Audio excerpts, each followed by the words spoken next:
मोहन के पास 2 बैल थे। उनके नाम थे हीरा और मोती। दोनों में बहुत प्यार था। वे नाद में एक साथ मूंग डालते और एक ही साथ मूंग हटाते। मोहन भी उनके चारे पानी का बड़ा ध्यान रखता। वह कभी भी उन्हें मारता पिटता नहीं था। इस कारण दोनों बैल भी मोहन को बहुत प्यार करते थे। एक बार मोहन की पत्नी का भाई गोपाल दोनों बैलों को अपने साथ गांव ले जाने लगा। बैलों को बड़ा आश्चर्य हुआ कि वह उन्हें क्यों और कहां लिए जा रहा है। रास्ते में उन्होंने उसे बहुत तंग किया। मोती बाय भागता तो हीरा दाएं। किसी प्रकार दोनों को लेकर गोपाल अपने घर पहुंचा। घर पहुंचकर गोपाल ने उनके सामने रूखा सूखा भूसा डाल दिया, जिन्हें दोनों बैलों ने छुआ तक नहीं। रात होने पर बैलों ने वहां से भाग जाने का निश्चय किया। उन्होंने जोर लगाकर रस्सियां तोड़ डाली और भाग चले। सुबह उठकर जब मोहन ने उन्हें स्थान पर खड़े देखा तो वह सब कुछ समझ गया और प्यार से उन पर हाथ फेरने लगा। परंतु मोहन की पत्नी जल भुन गई। उसने उनके सामने रूखा सूखा भूसा डाल दिया। फिर भी वह खुश थे। अगले दिन गोपाल फिर आया। इस बार वह बैलों को गाड़ी में जोत कर ले चला। रास्ते में मोती की इच्छा हुई कि गाड़ी गड्ढे में धकेल दे, पर हीरा समझदार था। उसने गाड़ी संभाल ली और जैसे तैसे गोपाल के घर पहुँचे। अब गोपाल ने उनसे बहुत सख्त काम लेना शुरू कर दिया। वह उन्हें दिन भर हल में जोतता और जब तब उन्हें मारता पिटता। वे लाचार निगाहों से एक दूसरे को देखते। गोपाल के घर में एक छोटी लड़की रहती थी। वह बैलों की दुर्दशा देखी तो उसे बहुत बुरा लगता। वह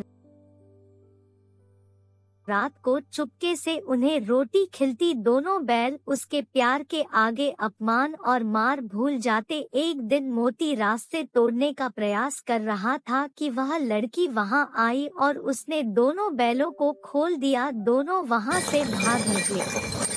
थोड़ी देर बाद जब गोपाल को पता चला तो वह भी उनके पीछे दौड़ा, पर उन्हें पकड़ ना सका। अब हीरा और मोती आजाद थे। रास्ते में उन्हें एक सांड मिला। वह उनकी ओर लपका तो हीरा मोती के होश उड़ गए। भागना बेकार था, इसीलिए दोनों ने साहस से काम लिया। सांड ने आकर हीरा पर वार किया तो मोती ने उसे पर पीछे से सींगों से चोट की। सांड घबराए। वह किसी एक को तो मार कर कचूमर निकाल देता, पर यहाँ तो 2 थे।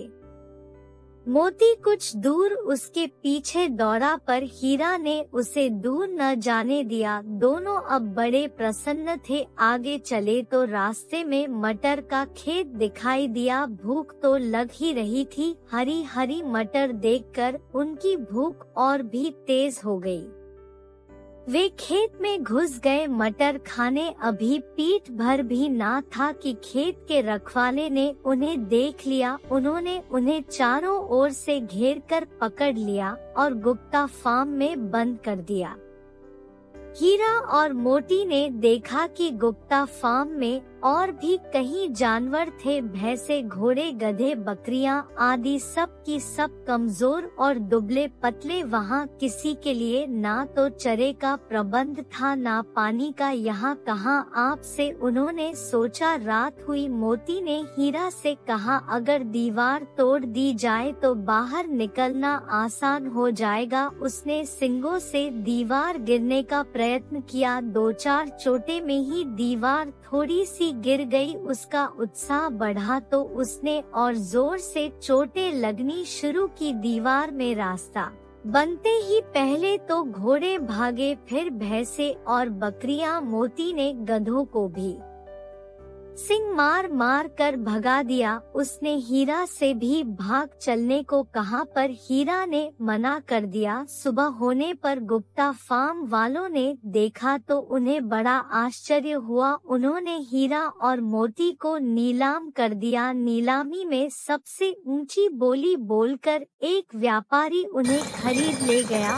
उन दोनों को अपने गांव की ओर ले चल। मार खाते खाते और भूख सहते सहते दोनों बहुत कमजोर हो गए थे, उनकी हड्डियां निकल आई थी। भूख प्यास से व्याकुल बैलों में कुछ भी दम बाकी नहीं था। वे चुपचाप व्यापारी के साथ चलने लगे। रास्ता उन्हें जाना पहचाना लग तो न जाने कहाँ से दम आ गया। वे दोनों तेजी से भागे, आगे आगे बैल पीछे पीछे व्यापारी पर। जब तक वह उन्हें पकड़े तब तक दोनों बैल अपने घर पहुंच चुके थे। बैलों को वापस देखकर मोहन को बड़ी खुशी हुई। वह उनसे लिपट गया। इतने में व्यापारी भी वहां आ पहुंचा और उन्हें मांगने लगा। मोती ने आव देखा ना, तब वह व्यापारी पर झपटा। व्यापारी जान बचाकर वहां से भाग। मोहन की पत्नी भी वहां आ गई और उसने दोनों बैलों के माथे चुन लिए। हमें जानवरों से भी प्यार करना चाहिए।